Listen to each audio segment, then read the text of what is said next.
Hello everyone, welcome back to our YouTube channel defence point. और दोस्तों, आज के हमारे इस वीडियो में हम आप लोगों के लिए लेकर के आए हैं कोस्ट गार्ड नाविक एग्जाम की तैयारी के लिए मिक्स क्वेश्चंस का एक स्पेशल मॉक टेस्ट, जो कि आपके प्रीवियस ईयर क्वेश्चंस और साथ ही जो है सिलेक्टेड क्वेश्चंस के ऊपर बेस होने वाला है। तो वीडियो को एंड तक देखिएगा और साथ ही अगर आप लोग हमारे चैनल के ऊपर पहली बार विजिट कर रहे हैं तो इसको सब्सक्राइब कर लें और बेल आइकन को प्रेस कर लें, ताकि आप लोगों को हमारे द्वारा दिए जाने वाले सभी लेटेस्ट अपडेट्स मिलते रहें। तो चलिए शुरू करते हैं आज का ये वीडियो बिना किसी देरी के। तो देखिए फर्स्ट क्वेश्चन जो कि दिया हुआ है कि प्रसिद्ध वुल्लर झील और डल झील जो है ये कहाँ पर स्थित है। ऑप्शंस दिए हुए हैं पुदुचेरी, जम्मू कश्मीर, लद्दाख या फिर दिल्ली। तो दोस्तों, हम जानते हैं कि वुल्लर झील जो कि मीठे पानी की सबसे बड़ी झीलों में से एक है और डल झील ये दोनों जो है आपके जम्मू कश्मीर में स्थित है। तो दोस्तों, यहाँ पर जो है आपका सही जवाब हो जाएगा option number b, Jammu Kashmir, जहां पर वुल्लर झील और डल झील स्थित है। ठीक है। अब देखिए प्रश्न संख्या 2, और ये क्वेश्चन जो है काफी इंपॉर्टेंट क्वेश्चन हो जाता है, क्योंकि नाविक एग्जाम के 02/2021 इनटेक में जो है ये क्वेश्चन पूछा गया था। तो क्वेश्चन दिया हुआ है कि निम्नलिखित में से किस क्षेत्र को जो है दुनिया की छत या फिर जो है संसार की छत के रूप में जाना जाता है। ऑप्शंस दिए हुए हैं तिब्बत, नेपाल, भूटान या फिर लद्दाख। ठीक है। तो यहाँ पर जो है आपका करेक्ट आंसर हो जाएगा ऑप्शन ए, तिब्बत। देखिए तिब्बत का पठार, जिसको कि पामीर के पठार के नाम से भी जाना जाता है। ठीक है, मैं इसको यहाँ पे नोट भी कर देता हूँ। तो पामीर का पठार, देखिए तिब्बत के पठार को जो है संसार की छत या फिर जो है दुनिया की छत के रूप में जाना जाता है। और ये जो पठार है ना, ये उत्तर से दक्षिण दोस्तों 1000 किलोमीटर तक लंबा है और पूर्व से पश्चिम तक जो है ये 2500 किलोमीटर तक चौड़ा है। ठीक है। और मध्य एशिया में ये स्थित है और इसकी जो समुद्र तल से ऊंचाई है वो औसत ऊंचाई लगभग जो है 4500 मीटर है। ठीक है। और इसी को जो है पामीर के पठार के नाम से भी जाना जाता है। अब देखिए प्रश्न संख्या 3, और यहाँ पर क्वेश्चन दिया हुआ है कि निम्नलिखित में से कौन सा युद्ध जो है ये 1764 ईस्वी के अंदर लड़ा गया था। ऑप्शंस दिए हुए हैं बक्सर का युद्ध, पानीपत का पहला युद्ध, पानीपत का दूसरा युद्ध या फिर जो है प्लासी का युद्ध। तो यहाँ पे जो है करेक्ट आंसर हो जाएगा ऑप्शन ए, बक्सर का युद्ध, क्योंकि हम जानते हैं कि बक्सर का युद्ध जो है ये आपके 22 अक्टूबर 1764 को हुआ था। ठीक है। और पानीपत का जो पहला युद्ध है ये आपके 21 अप्रैल 1526 में हुआ था। ठीक है। और जो पानीपत का दूसरा युद्ध है दोस्तों ये आपके 5 नवंबर 1556 में हुआ था। और जो प्लासी का युद्ध है ये आपका हुआ था 23 जून और 1757 में। ठीक है ना। तो आपके सिलेबस में जो है ये पूरा एक टॉपिक दिया हुआ है महत्वपूर्ण युद्ध से। ठीक है। तो यहाँ से जो है इस टाइप के क्वेश्चन बनते हैं, तो इसको नोट डाउन कर लीजिएगा। अब देखिए प्रश्न संख्या 4, और यहाँ पर क्वेश्चन है आपके पास कि निम्नलिखित में से कौन सी धातु को जो है चाकू के द्वारा जो है काटा जा सकता है। ठीक है। ये क्वेश्चन भी काफी इंपॉर्टेंट हो जाता है, क्योंकि आपके नेवी, एयरफोर्स और कोस्ट गार्ड इन तीनों एग्जाम्स में जो है ये काफी बार पूछा गया है। ऑप्शंस दिए हुए हैं जिंक, आयरन, कॉपर या फिर सोडियम। ठीक है। तो दोस्तों यहाँ पर जो है आपका सही जवाब हो जाएगा ऑप्शन नंबर डी, सोडियम, जिसका प्रतीक होता है Na। ठीक है। और सोडियम जो कि एक क्षार धातु है और अत्यंत अभिक्रियाशील धातु होती है, और ये देखने में जो है सफेद और मुलायम होती है। ठीक है। और दोस्तों ये इतनी मुलायम है कि इसको चाकू के द्वारा जो है आसानी से काटा जा सकता है। ठीक है ना। तो करेक्ट आंसर हो जाएगा ऑप्शन डी। इसके अलावा दोस्तों ये याद रखिएगा कि ये जो है प्रकृति में स्वतंत्र अवस्था में नहीं पाई जाती। ठीक है ना। अब देखिए प्रश्न संख्या 5, और यहाँ पर क्वेश्चन आपको दिया हुआ है कि बारदोली किसान सत्याग्रह के नेता कौन थे। ऑप्शंस दिए हुए हैं वल्लभ भाई पटेल, बलदेव सिंह, टीटी कृष्णामाचारी या फिर अब्दुल कलाम आजाद। तो दोस्तों यहाँ पर जो है आपका करेक्ट आंसर हो जाएगा ऑप्शन ए, वल्लभ भाई पटेल। देखिए 1928 में जो है आपके गुजरात में हुआ जो किसान आंदोलन था बारदोली सत्याग्रह, इसका जो नेतृत्व है वो वल्लभ भाई पटेल के द्वारा किया गया था। ठीक है।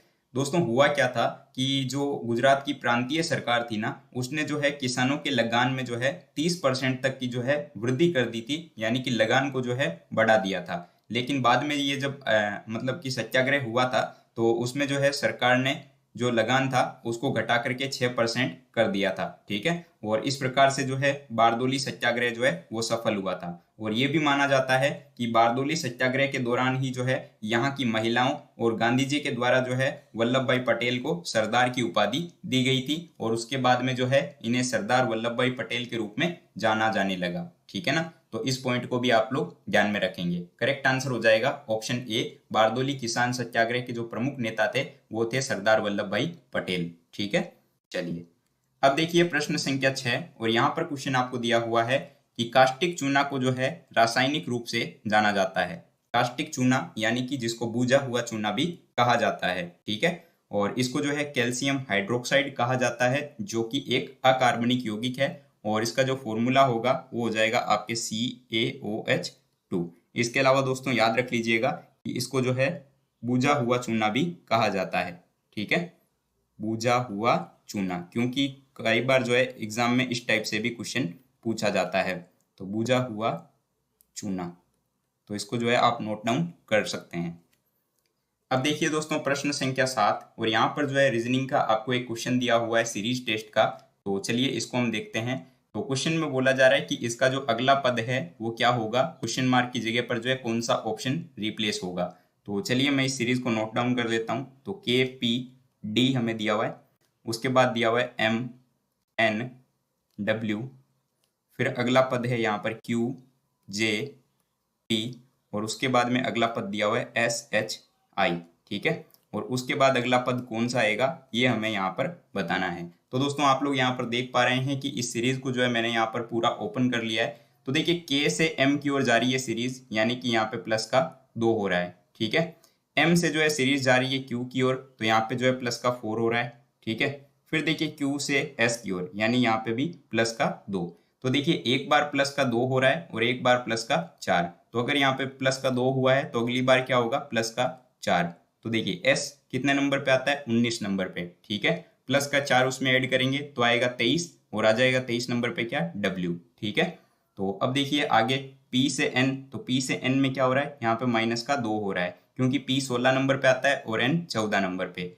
फिर देखिए यहाँ पे क्या हो रहा है, माइनस का 4। ठीक है, फिर यहाँ पे अगर आप देखेंगे तो यहाँ माइनस का 2 हो रहा है, तो जाहिर सी बात है एक बार माइनस का 2, एक बार माइनस का 4, तो यहाँ पे भी माइनस का 4 होगा। तो H आता है 8 नंबर पे, और माइनस का 4 करेंगे तो D आ जाएगा। फिर यहाँ पर देखिए दोस्तों क्या हो रहा है, D से W की ओर जा रही है सीरीज, यानी कि माइनस का 7 हुआ है। ठीक है, और यहाँ पर देखिए W से P, यानी यहाँ पे भी माइनस का 7 हुआ है। फिर देखिए P से I, यानी यहाँ पे भी माइनस का 7। तो I से दोस्तों जब हम माइनस का 7 करेंगे तो I आता है 9 नंबर पे, और माइनस का 7 करेंगे तो 2 आएगा, और 2 नंबर पे B आता है। तो देखिए आंसर क्या हो गया, WDB, जो कि आपको दिया हुआ है ऑप्शन B के अंदर। ठीक है दोस्तों, वैसे सीरीज चैप्टर को जो है मैंने आपको रीजनिंग में कवर करवा दिया है, और इस टाइप के काफी सारे क्वेश्चंस की भी प्रैक्टिस जो है मैंने आपको करवा दी है। ठीक है, चलिए बढ़ते हैं नेक्स्ट क्वेश्चन की ओर। अब देखिए प्रश्न संख्या 8, यहाँ पर आपको क्वेश्चन दिया हुआ है कि जिस प्रकार 217 का रिलेशन 513 के साथ में है, उसी प्रकार इसी टाइप का रिलेशन जो है इन ऑप्शंस में से किसके साथ है। ठीक है, तो अगर आप लोग यहाँ पर देखें कि दोस्तों 217 का जो रिलेशन है वो 513 के साथ में जो है किस प्रकार है, हम ये चेक करते हैं। ठीक है, तो दोस्तों यहाँ पर अगर आप लोग देख पा रहे हैं तो आपको पता होगा कि जो 6 का क्यूब होता है, ठीक है, वो 216 होता है, और उसमें जो है अगर मैं एक ऐड कर दूं तो देखिए ये 217 हो जाएगा। ठीक है ना, तो 6 का क्यूब 216 और प्लस एक ऐड करने से 217। उसी प्रकार आप लोग यहाँ देख सकते हैं दोस्तों कि जो 8 का क्यूब होता है वो होता है 512। ठीक है, तो 8 का क्यूब 512 प्लस एक ऐड करने से 513 आ जाएगा। ठीक है ना, तो ठीक इसी प्रकार का रिलेशन हमें यहाँ पर देखना है कि इन ऑप्शंस में जो है कहाँ पे इसी टाइप से हो रहा है, यानी कि 6 के बाद में जो है 8 आया है। देखिए एक का गैप भी है, 6 के बाद 7, और उसका जो है एक गैप चल रहा था फिर 8 आया है। ठीक है ना, तो उसी प्रकार से आप लोग अगर इन ऑप्शंस को देखें तो यहाँ पर जो है करेक्ट आंसर हो जाएगा ऑप्शन डी वाला, क्योंकि देखिए यहाँ पर जो है 5 का क्यूब हो रहा है, तो 5 के क्यूब में एक ऐड करेंगे तो देखिए 126 आ जाएगा। फिर देखिए एक का गैप आएगा 6 का, और 7 का क्यूब। ठीक है, तो 7 का क्यूब प्लस 1, तो 7 का क्यूब होता है 343, और उसके साथ एक ऐड करने से 344 आ जाएगा। ठीक है, तो इसी टाइप का रिलेशन जो है ऑप्शन डी में प्रूफ हो रहा है, तो करेक्ट आंसर हो जाएगा ऑप्शन डी। बाकी देखिए दोस्तों इनमें जो है आपके स्क्वायर हो रहा है। ठीक है ना, तो स्क्वायर तो यहाँ पे चल नहीं सकता, और ऑप्शन बी में जो है यहाँ पर तो चलिए ठीक है, लेकिन 217 में जो है मामला गड़बड़ हो जा रहा है। ठीक है ना, चलिए अब देखिए प्रश्न संख्या 9, और यहाँ पर क्वेश्चन आपको दिया हुआ है कि नाबार्ड का पूर्ण रूप जो है वो क्या है। दोस्तों फुल फॉर्म भी जो है आपको एग्जाम में देखने को मिलते हैं, कभी कभार जो है इस टाइप का क्वेश्चन पूछा जाता है। ठीक है, तो नाबार्ड के फुल फॉर्म को लेकर बात करें तो दोस्तों इसका फुल फॉर्म हो जाता है national bank for agriculture and rural development, ठीक है। और हिंदी में अगर बात करें तो राष्ट्रीय कृषि तथा ग्रामीण विकास बैंक इसका पूरा नाम होता है, जो कि आपको ऑप्शन सी के अंदर दिख रहा है, ठीक है। तो करेक्ट आंसर हो जाएगा ऑप्शन सी।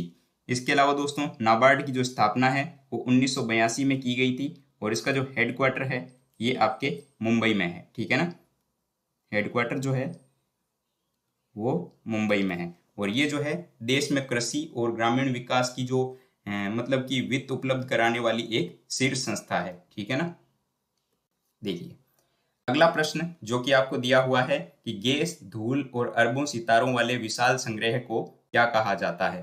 तो दोस्तों जब हमने साइंस में ये टॉपिक कवर किया था तो मैंने आपको बताया था कि गैस, धूल और अरबों सितारों वाला जो एक विशाल संग्रह होता है जो सभी गुरुत्वाकर्षण द्वारा एक साथ जुड़े हुए होते हैं, इनको जो है आकाशगंगा यानी कि गैलेक्सी के नाम से जाना जाता है, ठीक है ना। तो यहाँ पर जो है आपके करेक्ट आंसर हो जाएगा ऑप्शन सी, ठीक है। चलिए अब देखिए प्रश्न संख्या 11 और यहाँ पर क्वेश्चन है आपके पास कि निम्नलिखित में से IMF का सही नाम कौन सा हो जाएगा या फिर जो है पूर्ण रूप कौन सा होगा, ठीक है। तो दोस्तों IMF के बारे में हम सभी लोग जानते हैं कि जो अंतर्राष्ट्रीय संस्थाएं और उनके मुख्यालय से संबंधित टॉपिक है वहां से जो है इस टाइप का क्वेश्चन देखने को मिलता है। तो IMF यानी कि इंटरनेशनल मॉनेटरी फंड, जिसको हिंदी में जो है अंतर्राष्ट्रीय मुद्रा कोष भी कहा जाता है, जो कि आपको ऑप्शन बी के अंदर देखने को मिल जाएगा, ठीक है। तो इसका पूरा नाम हो जाएगा इंटरनेशनल मॉनेटरी फंड यानी कि अंतर्राष्ट्रीय मुद्रा कोष। इसकी दोस्तों स्थापना जो है ये आपके 22 जुलाई 1944 को हुई थी, ठीक है।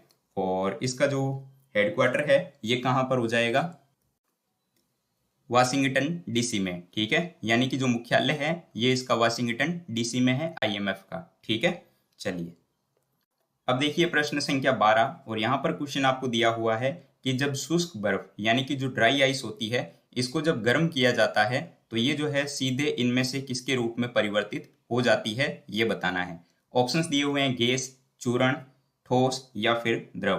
तो देखिए दोस्तों जब ड्राई आइस को गर्म किया जाता है ना तो ये सीधे ही जो है गैस के अंदर परिवर्तित हो जाती है, ठीक है। और किसी भी चीज के जो है ठोस से जो है गैस में बदलने की जो प्रक्रिया होती है इसको ऊर्ध्वपातन के नाम से जाना जाता है, ठीक है। और ऊर्ध्वपातन प्रक्रिया में जो है जब पदार्थ को गर्म किया जाता है ना तो ये सीधा ही जो है गैस अवस्था में बदल जाता है। और एग्जाम्पल में अगर आपको बताऊं तो आयोडीन और कपूर जो होते हैं ना वो भी आपके ठोस अवस्था में पाए जाते हैं, लेकिन जब इनको जो है गर्म किया जाएगा तो ये सीधे ही जो है गैस में बदल जाते हैं।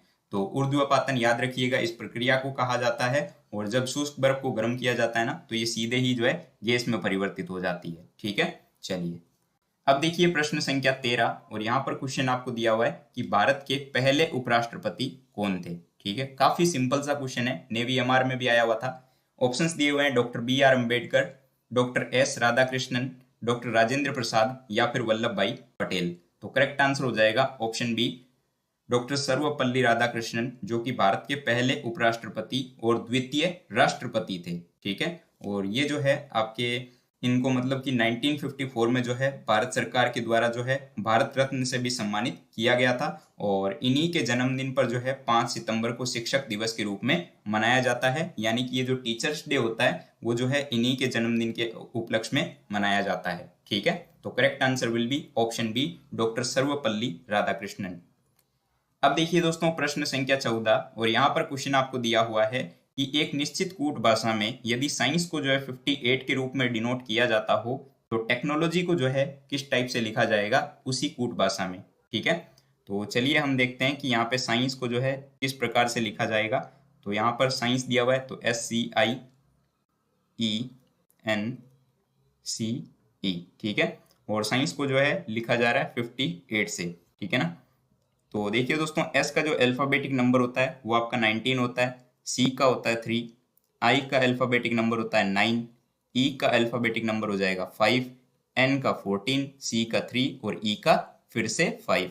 और दोस्तों अगर जो है आप लोग इन नंबर्स को आपस में ऐड करेंगे ना तो आपको जो है यहाँ पर 58 मिल जाएगा, ठीक है। तो उसी प्रकार से जो है हमें यहाँ पर टेक्नोलॉजी में करना है। तो देखिए टी का जो है अल्फाबेटिक नंबर होता है 20, ई का हो जाएगा 5, सी का हो जाएगा 3 प्लस एच का कितना हो जाएगा, एच का 8, ठीक है।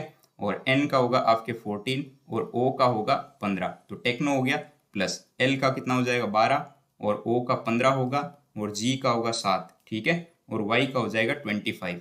तो इनको जब आपस में ऐड करेंगे तो देखिए 20 5 25 25 3 28 28 प्लस 8 और 14, ठीक है, और उसके साथ में इनको जब आपस में ऐड करेंगे तो ये आपको जो है 124 मिल जाएंगे, ठीक है। तो 124 जो है वो हमारा करेक्ट आंसर होगा, जो कि आपको ऑप्शन ए के अंदर दिया हुआ है, ठीक है।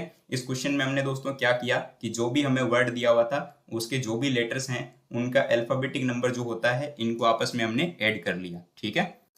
अब देखिए प्रश्न संख्या 15, और दोस्तों इसी टाइप का क्वेश्चन जो है मैंने आपको जो है पिछले वाले प्रैक्टिस सेट में भी करवाया था। तो देखिए क्वेश्चन दिया हुआ है कि यदि सुहानी को जो है कुछ इस टाइप से लिखा जाता है तो आपको बताना है कि तुषार को किस टाइप से लिखा जाएगा। तो दोस्तों आप लोग यहाँ पर देख पा रहे हैं कि जो एस का अल्फाबेटिक नंबर होता है वो 19 होता है, ठीक है। यू का जो अल्फाबेटिक नंबर है वो आपके 21 होता है। एच का जो अल्फाबेटिक नंबर होता है वो 8 होता है। ए का 1 हो जाएगा, एन का 14 और आई का 9, ठीक है। तो ये जो है यहाँ पर आपको अल्फाबेटिक नंबर ही दिया हुआ है। तो देखिए टी का जो अल्फाबेटिक नंबर होगा वो कितना होगा 20, ठीक है। यू का हो जाएगा 21। उसके बाद देखिए एस का कितना होगा, तो एस का होगा 19। फिर देखिए एच का कितना हो जाएगा, एच का होगा 8, ए का हो जाएगा 1 और आर का हो जाएगा 18। तो ये जो है हमारा आंसर होगा 20 21 19 8 1 18, ठीक है, जो कि आपको दिया हुआ है ऑप्शन सी के अंदर। तो option C will be right answer. Now question number 16, और यहाँ पर देखिए आपको जो है क्वेश्चन में क्या बोला जा रहा है कि एंटोनियम आपको बताना है यहाँ पर, और आपको एक वर्ड दिया हुआ है हेरोइंग, ठीक है। तो हेरोइंग वर्ड के लिए जो है आपको एंटोनियम बताना है। तो हेरोइंग का मतलब क्या होता है, तो इसका मतलब होता है खौफनाक, ठीक है, क्या हो जाएगा खौफनाक। तो अब देखिए जिस प्रकार हेरोइंग मतलब होता है खौफनाक, तो आपको जो यहाँ पर एंटोनियम बताना है। तो ऑप्शंस दिए हुए हैं वरिंग, रिपीटेटिव, स्ट्रेसफुल या फिर प्लीजेंट। तो यहाँ पर जो है करेक्ट आंसर हो जाएगा ऑप्शन सी प्लीजेंट। तो जिस प्रकार हेरोइंग मतलब होता है खौफनाक, उसी प्रकार जो है प्लीजेंट मतलब हो जाएगा सुखद, ठीक है। चलिए बाकी ऑप्शंस को लेकर बात करें तो वरिंग मतलब होता है एक तरीके से चिंता करना, ठीक है ना, क्या होता है चिंता। और रिपीटेटिव मतलब आपने रिपीट सुना ही है, रिपीट मतलब होता है दोहराना, किसी भी चीज को जो है फिर से करना या फिर जो है लगातार उसको दोहराना, उसको बोलते हैं रिपीटेटिव, ठीक है। स्ट्रेसफुल मतलब क्या होता है तनाव, तनावपूर्ण बोल सकते हैं आप इसको, स्ट्रेसफुल आया है इसलिए, ठीक है।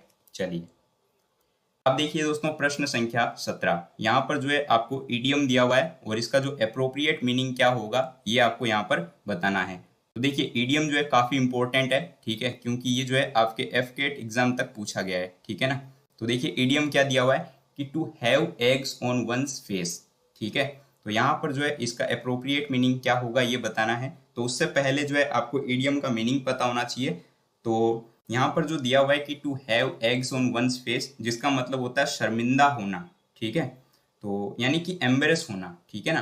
तो देखिए ऑप्शन नंबर ए जो कि इसके लिए बिल्कुल सही हो जाएगा कि to be embarrass because of one's action, ठीक है ना, यानी कि अपने खुद के कारण जो है शर्मिंदा हो जाना, ठीक है।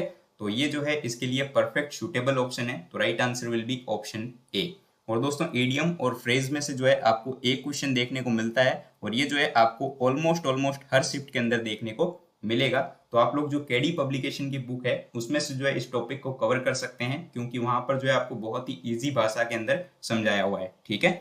चलिए नाउ क्वेश्चन नंबर 18, और यहाँ पर देखिए आपको जो है वन वर्ड सब्स्टिट्यूशन का एक क्वेश्चन दिया हुआ है, और सेंटेंस है कि a new project or business activity involving some risk, ठीक है। तो इसके लिए जो है आपको बताना है कि वन वर्ड क्या हो जाएगा। तो a new project or business activity involving some risk, जिसको कहा जाता है वेंचर, ठीक है। तो करेक्ट आंसर हो जाएगा ऑप्शन बी, क्योंकि इसका मतलब होता है जोखिम का काम, ठीक है ना, क्या हो जाएगा जोखिम उठाना या फिर जो है जोखिम का काम हो जाता है। तो आप लोग कुछ भी इसमें से लिख सकते हैं। बाकी देखिए एंटरप्रेन्योर, तो एंटरप्रेन्योर मतलब क्या होता है, तो एंटरप्रेन्योर मतलब एक तरीके से जो व्यवसायी होते हैं उन्हीं को एंटरप्रेन्योर बोला जाता है, ठीक है। और एक्सपेरिमेंट, एक्सपेरिमेंट मतलब हम सभी जानते हैं प्रयोग जो होता है उसको जो है एक्सपेरिमेंट बोला जाता है, ठीक है। तो मैं यहाँ लिख भी देता हूँ, आप नोट डाउन कर सकते हैं। और टैबू, टैबू मतलब जो चीज जिस पे बैन लगा हुआ हो, ठीक है ना, यानी कि निषेध हो जो चीज, या फिर जो है जिसपे बैन लगा हुआ हो, ठीक है, उसको जो है टैबू बोला जाता है। अब देखिए दोस्तों प्रश्न संख्या 19।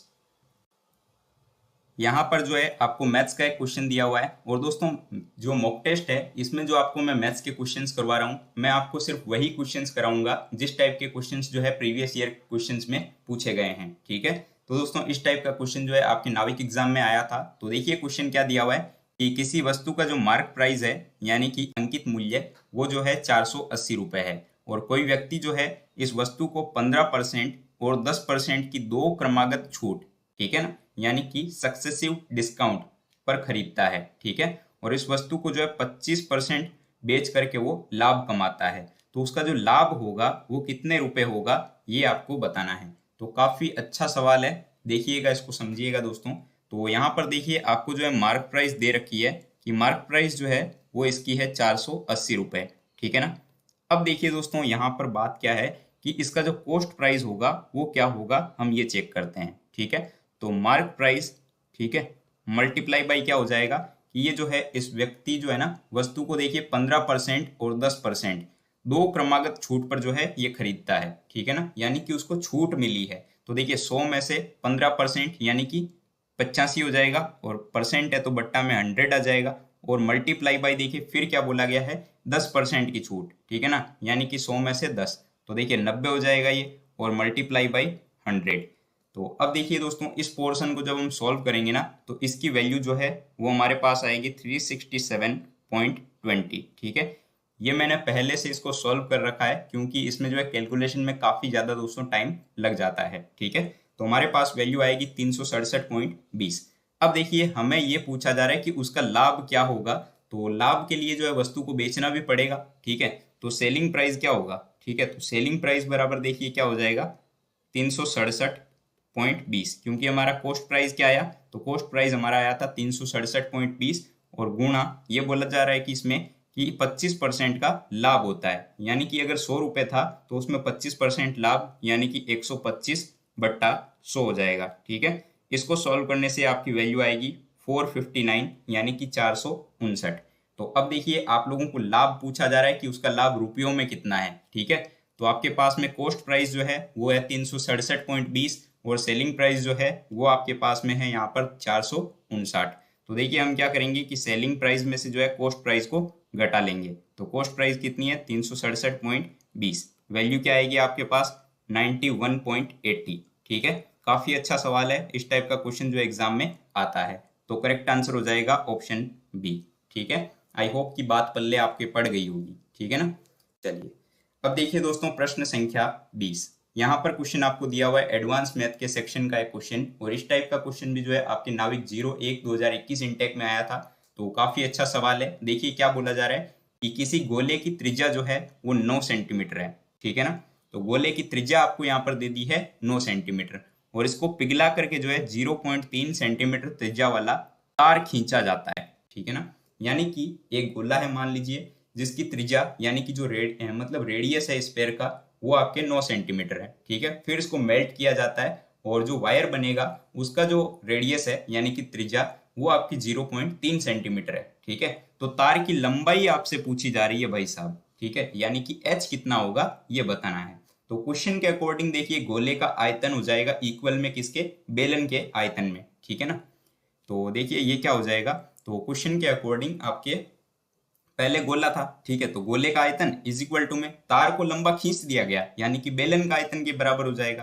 तो गोले का आयतन इज इक्वल टू में हो जाएगा बेलन का आयतन। ठीक है ना, तो गोले का आयतन क्या होता है क्वेश्चन के अकॉर्डिंग 4/3 पाई R1 लिख देते हैं इसको R1 क्यूब। ठीक है, ये होता है गोले के आयतन का फॉर्मूला और अब तार को खींच दिया गया है। ठीक है, तो वो किसके बराबर हो जाएगा, बेलन के आयतन के। ठीक है ना, तो ये हो जाएगा पाई R²H, इसको जो है मैं R2 लिख देता हूँ। ठीक है ना, तो अब देखिए यहाँ पर दोस्तों कि ये हो जाएगा 4/3। ठीक है, गुणा अब देखिए 9 सेंटीमीटर बोला गया है ना। ठीक है, यहाँ से आप जो है पाई से पाई कैंसिल भी कर सकते हैं इसको सॉल्व करने के लिए। तो देखिए R³ यानी कि R को जो है 3 बार आपको लिखना है। तो R पहले कितना था 9 सेंटीमीटर। ठीक है ना, तो 9 को मैं 3 बार लिख देता हूँ यहाँ पर। ठीक है, जितनी ईजी हो सके कैलकुलेशन को आपको उतना ईजी बनाना चाहिए। ठीक है ना, अब देखिए R²H हो जाएगा इधर में। ठीक है, यानी कि बेलन का आयतन। तो R² R2 कितना है 0.3 इंटू 0.3 और h जो है यही आपको निकालना है यहाँ पर, ठीक है ना। तो अब देखिए दोस्तों, इस कैलकुलेशन को जब हम सॉल्व करके h की वैल्यू निकालते हैं तो कितना होगा, तो h बराबर हो जाएगा ये 4 गुणा 9 गुणा 9 गुणा 9 और इस बार बट्टे में आ जाएगा 3 और साथ में क्या है, गुणा में क्या आ जाएगा, देखिए 0.3 और 0.3 को मल्टीप्लाई करेंगे तो ये क्या हो जाएगा 0.09, ठीक है। और इसको जब आप सॉल्व करेंगे ना दोस्तों, तो इसकी वैल्यू आपके पास क्या आएगी, तो इसकी वैल्यू आएगी आपके पास में 10,800 सेंटीमीटर, ठीक है। ये आई आपके पास में सेंटीमीटर में, ठीक है। लेकिन हमें जो ऑप्शंस दिए हुए हैं ये मीटर में है, ठीक है ना। तो इसको मीटर में जब हम कन्वर्ट करेंगे तो ये कितना हो जाएगा, ये हो जाएगा 108 मीटर, ठीक है। तो 108 मीटर ऑप्शन बी के अंदर दिया हुआ है। करेक्ट आंसर हो जाएगा ऑप्शन बी, ठीक है। तो उम्मीद करता हूं कि आपको सारे क्वेश्चन समझ में आ गए होंगे। तो दोस्तों अब एक क्वेश्चन आप लोगों के लिए है और क्वेश्चन फॉर यू सीरीज में, तो यहाँ पर जो है आपको सिनोनियम बताना है हेराल्ड वर्ड के लिए, और हेराल्ड का मतलब होता है घोषित करना, ठीक है, यानी कि डिक्लेयर करना। तो इसका सिनोनियम क्या होगा ये आप लोग नीचे कमेंट बॉक्स में कमेंट करके बताइएगा। दोस्तों सारे क्वेश्चंस जो है ये आपके एग्जाम और सिलेबस के अकॉर्डिंग पेपर पैटर्न के ऊपर तैयार किए गए हैं और काफ़ी अच्छे क्वेश्चंस का जो है कलेक्शन यहाँ पर तैयार किया गया है। तो उम्मीद करता हूँ कि आपको सारे क्वेश्चन समझ में आ गए होंगे। अगर किसी भी क्वेश्चन को लेकर कोई डाउट है तो आप लोग नीचे कमेंट बॉक्स में कमेंट करके हमें बता सकते हैं, ठीक है। इसके अलावा दोस्तों पीडीएफ जो है आपको टेलीग्राम ग्रुप पर देखने को मिल जाएगी, तो टेलीग्राम ग्रुप को ज्वाइन कर लीजिएगा, लिंक वीडियो के नीचे डिस्क्रिप्शन बॉक्स में दी गई है, ठीक है। दोस्तों वीडियो पसंद आया हो तो लाइक कीजिएगा, चैनल पर नए हो तो सब्सक्राइब कीजिएगा और अपने दोस्तों के साथ शेयर करना बिल्कुल भी मत भूलिएगा। मिलते हैं हमारे एक नए वीडियो के साथ में, तब तक के लिए जय Hind and thank you so much for watching this video.